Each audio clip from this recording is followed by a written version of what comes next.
नमस्कार। अवलोकन संबंधी व्याख्यानमाला के अंतर्गत आज मेरे व्याख्यान का विषय है सामूहिक अवलोकन। हम अवलोकन के अर्थ से परिचित हो चुके हैं कि किसी भी घटना को अपनी आंखों से देखना अवलोकन कहलाता है। किसी भी चीज को अपनी आंखों से देखना अवलोकन कहलाता है।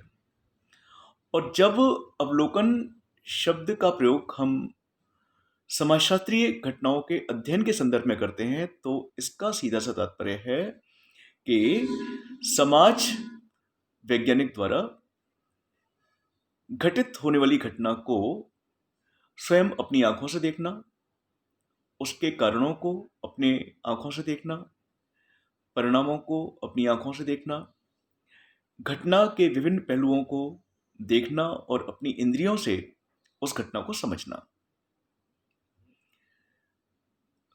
अवलोकन प्रायः समाजशास्त्रीय संदर्भ में सहभागी अवलोकन को अपनाया जाता है, जिसके अंतर्गत एक अनुसंधानकर्ता, अवलोकनकर्ता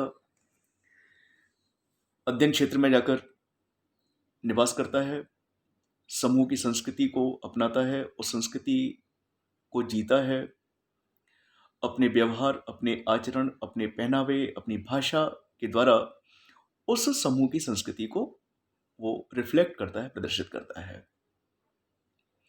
कुछ समाजशास्त्री असहभागी अवलोकन को अपनाते हैं, जिसके अंतर्गत वे घटना स्थल पर या घटना स्थल से थोड़ी दूरी पर, अध्ययन क्षेत्र से थोड़ी दूरी पर ऐसी जगह पर अपना स्थान लेते हैं जहां से वो अवलोकन किए जाने वाले समूह के सदस्यों के सामूहिक व्यवहार के बाह्य पक्ष को आसानी से देख सकें, उसका अवलोकन कर सकें और उसके आधार पर वो घटना के निष्कर्ष निकालते हैं।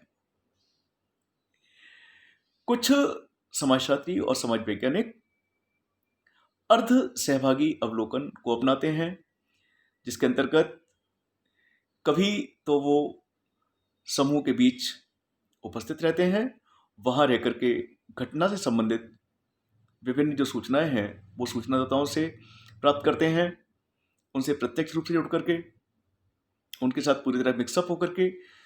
तो फिर कभी जब उनको लगता है कि उनको घटना से संबंधित जो सूचनाएं प्राप्त करनी है उनके लिए उपयुक्त समय नहीं है, उपयुक्त महीना नहीं है, तो ऐसी स्थिति में वो कुछ समय के लिए समूह से बाहर चले जाते हैं, अपने आप को मुक्त कर लेते हैं और जब आवश्यकता पड़ती है तो वो पुनः एक बार, दो बार, तीन बार जब उनको लगता है तो वो समय समय पर उस समूह में आ जाते हैं। तो सहभागी अवलोकन, असहभागी अवलोकन और अर्धसहभागी अवलोकन, ये समाजशास्त्रीय अध्ययनों में बड़ा एक सामान्य प्रचलन है जिसका प्रयोग किया जाता है और इस आधार पर, अवलोकन के आधार पर विश्वसनीय परिणाम प्राप्त करने की कोशिश की जाती है और घटना का वैज्ञानिकतापूर्ण अध्ययन करने का प्रयास किया जाता है। अवलोकन का इतिहास आज का नहीं है, बहुत पुराना है। अगर हम समाजशास्त्रीय अवलोकनों की बात करें तो एक लंबे समय से अवलोकन का प्रयोग समाजशास्त्रीय अध्ययनों के लिए किया जाता रहा है। नए कितने ऐसे समाजशास्त्री हैं, कितने जिन्होंने कि विभिन्न प्रकार के समाजों में जाकर के अवलोकन किया और अवलोकन के आधार पर घटनाओं को समझने का प्रयास किया, घटना का अध्ययन किया, कार्य कारण संबंधों की विवेचना की, निष्कर्ष निकाले। तो अवलोकन का इतिहास बहुत पुराना है। आज इस व्याख्यान में सामूहिक अवलोकन विषय को मैंने चुना है इस व्याख्यान के लिए। जैसा कि नाम से ही स्पष्ट है, सामूहिक अवलोकन। तो ये अवलोकन जो है एक व्यक्ति के द्वारा नहीं बल्कि एक से अधिक व्यक्तियों के द्वारा सामूहिक रूप से किया जाता है। इसमें एक व्यक्ति नहीं होता, बल्कि अवलोकन करने वाले एक से अधिक व्यक्ति होते हैं।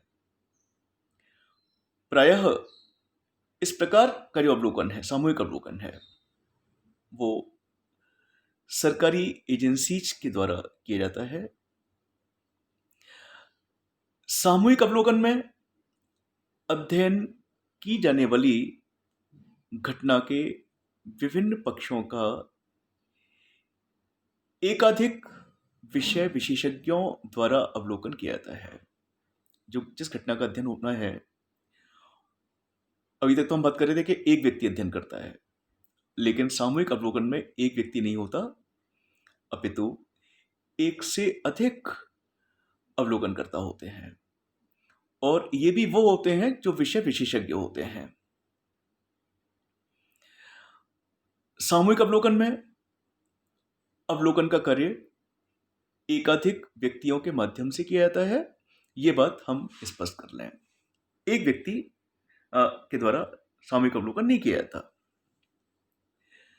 सभी अवलोकनकर्ताओं में कार्य को बांट दिया जाता है, क्योंकि कई लोग हैं, कार्य व्यवस्थित भी होना चाहिए, सुचारू रूप से भी होना चाहिए, और जिन उद्देश्यों के साथ किया जा रहा है वो उद्देश्यों की प्राप्ति भी होनी चाहिए। तो इस सब के लिए सामूहिक अवलोकन के अंतर्गत जितने भी व्यक्ति, जितने विषय विशेषज्ञ अवलोकन से जुड़ रहे हैं या जुड़े हैं, उनके मध्य कार्य को बांट दिया जाता है और उनके कार्यों का समन्वयक एक केंद्रीय संगठन द्वारा किया जाता है। तो और जो कोई एक केंद्रीय संगठन, तो एक सेंट्रल जो एजेंसी है, वो कोऑर्डिनेट करती है इन सभी विषय विशेषज्ञों के बीच में, जिनके बीच घटना से संबंधित कार्यों को बांटा गया है। इसके इतिहास पर थोड़ा दृष्टिपात करें। सामूहिक अवलोकन का प्रयोग 1984 अर्थात लगभग 36 साल पहले इंग्लैंड में वहां के निवासियों के जीवन, स्वभाव और विचारों के अध्ययन हेतु किया गया था। यानी 36 साल, लगभग 36 साल मैं यहाँ प्रयोग कर रहा हूं कि लगभग 36 साल पहले सामूहिक अवलोकन पहली बार इंग्लैंड में किया गया था, और इसका उद्देश्य था कि इंग्लैंड के निवासी हैं, उनका जीवन किस प्रकार का है, स्वभाव किस प्रकार का है, उनके किस किस प्रकार के विचार हैं, इसके लिए किया गया था। इससे पहले भी हो चुका है ये। 1944 में जमैका में स्थानीय दशाओं के अध्ययन हेतु सामूहिक अवलोकन विधि का प्रयोग किया गया था। तो ये दो तथ्य हमारे पास महत्वपूर्ण है कि 1944, 76 साल हो गए, 76 ईयर्स हो गए। तो समय समय पर इस प्रकार के अवलोकन का प्रयोग होता रहा है। यह प्रविधि खर्चीली होती है। वही नेचुरली इसमें कई सारे अवलोकनकर्ता होते हैं, विषय विशेषज्ञ होते हैं, और उनको अवलोकन का कार्य किसी सेंट्रल एजेंसी के द्वारा दिया जाता है। और जब ऐसी बात है, जब कई लोग होते हैं, तो निश्चित रूप से उनका खर्चा भी जो केंद्र सरकार है उसके द्वारा उठाया जाता है। तो ये प्रविधि, ये जो पद्धति है सामूहिक अवलोकन की, निश्चित रूप से अपेक्षाकृत बहुत महंगी होती है। महंगी तो है, और इसके साथ साथ एक बात और कि ये तब तक सफल नहीं है जब तक कि कुशल प्रशासन न हो। अर्थात जो कोऑर्डिनेटर है, कोऑर्डिनेटिंग एजेंसी है, जब तक वो इफेक्टिव नहीं है, जब तक वो ठीक से काम नहीं करती, तब तक जो है वो जैसा राजा वैसी प्रजा वाली बात हम ये कह सकते हैं कि अगर सेंट्रल एजेंसी इसमें प्रॉम्प्ट नहीं है, अगर वो कुशल प्रशासन नहीं दे पा रही है, ठीक से कोऑर्डिनेट नहीं कर पा रही है, तो उस स्थिति में जो अवलोकन करता है वो भी ठीक से अपने दायित्वों का निर्वाह नहीं कर पाते, और जिस चीज के अध्ययन के लिए उनको भेजा गया है, लगाया गया है, वो ठीक से उनका अध्ययन नहीं कर पाते। तो यही कारण है कि इस विधि का प्रयोग व्यक्तिगत रूप से कोई व्यक्ति नहीं करता, क्योंकि खर्चा बहुत आता है, बल्कि सामूहिक अवलोकन पद्धति का प्रयोग सरकारी या अर्ध सरकारी संस्थानों द्वारा अधिक किया जाता है। सामूहिक अवलोकन के कुछ गुण भी हैं, कुछ दोष भी हैं। जैसा मैं हमेशा कहता रहा हूँ कि जहाँ गुण हैं वहाँ दोष भी होते हैं। कोई भी चीज ना तो पूरी तरह से गुणों से भरपूर है और ना पूरी तरह से दोषों से भरपूर है। गुण और दोष साथ साथ चलते हैं। यही बात सामूहिक अवलोकन पर भी लागू होती है। सामूहिक अवलोकन अध्ययन की सरकारी, सहकारी एवं अंतर अनुशासकीय विधि है। ये एक पहला गुण है, क्योंकि पूरी जिम्मेदारी यहां पर सरकार पर है। लेकिन ये जरूर है कि जैसा दूसरे गुण के रूप में हम बात करें कि जो भी अध्ययन किए जाते हैं उसमें विश्वसनीय और निष्पक्ष होते हैं, क्योंकि यहां काम कई लोग करते हैं। तो इस प्रकार से अध्ययन जो भी होते हैं विश्वसनीय होते हैं और निष्पक्षता होती है। सामूहिक अवलोकन के अंतर्गत व्यक्तिगत पक्षपात, यानी अवलोकनकर्ता यदि कोई पक्षपात करना चाहे तो उसकी संभावना नहीं होती। सामूहिक अवलोकन में नियंत्रित अवलोकन और अनियंत्रित अवलोकन दोनों ही विधियों का मिश्रण होता है। अर्थात कि अवलोकनकर्ता स्वतंत्र भी होते हैं, लेकिन साथ में ये कुछ नियमों के आधार पर अपने आप को नियंत्रित भी करके रखते हैं। सबसे बड़ा फायदा ये है सामूहिक अवलोकन का कि चूंकि इसमें विषय विशेषज्ञों की संख्या, अवलोकनकर्ताओं की संख्या बहुत ज्यादा होती है, तो इसकी सहायता से व्यापक क्षेत्र का अध्ययन भी संभव हो जाता है। क्योंकि यदि एक व्यक्ति अध्ययन करता है तो उसकी कुछ सीमाएं हैं, धन, समय, इसकी सीमाएं होती हैं, तो वो एक व्यापक क्षेत्र को अध्ययन के लिए नहीं चुन सकता, क्योंकि वो सब जगह नहीं जा सकता। लेकिन जहां तक सामूहिक अवलोकन का सवाल है, इस पद्धति के अंतर्गत व्यापक क्षेत्र का अध्ययन भी किया जा सकता है और गहन अध्ययन, पुनर्परीक्षण भी संभव है इसमें। ये इसके गुण हैं। अब हम बात करेंगे कि सामूहिक अवलोकन की सीमाएं क्या है, इसके दोष क्या है। पहला दोष तो ये कि एक से अधिक कुशल अवलोकनकर्ताओं को जुटा पाना कठिन कार्य है। अवलोकनकर्ता होने चाहिए, संख्या अधिक हो उनकी, एक से अधिक लोग हों, वो भी कुशल हों, पारंगत हों। तो किसी भी घटना से संबंधित कुशल अवलोकनकर्ताओं को एकत्रित करना, उनको जुटाना बहुत बड़ी चुनौती होती है, बहुत मुश्किल कार्य होता है। 10 लोग हैं तो सबकी जो एफिशिएंसी है, कार्य करने की क्षमता है, वो एक जैसी नहीं है और ना हो सकती है।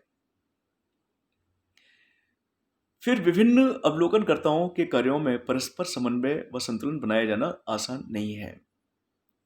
10 अवलोकनकर्ता हैं, 10 अलग अलग जगह पर काम कर रहे हैं। अब हम ये सोचें कि उनके सभी कार्यों में सामंजस्य हो, उनको ठीक से कोऑर्डिनेट किया जाए। कोऑर्डिनेट करने की कोशिश करते हैं हम लोग, लेकिन प्रायः देखा जाता है कि सामूहिक अवलोकन में सभी अवलोकनकर्ताओं के कार्यों में सामंजस्य नहीं हो पाता और उनके बीच कोऑर्डिनेट करना भी एक बहुत ही टेढ़ी खीर होती है, बहुत मुश्किल कार्य होता है। ये भी इसका एक दोष है।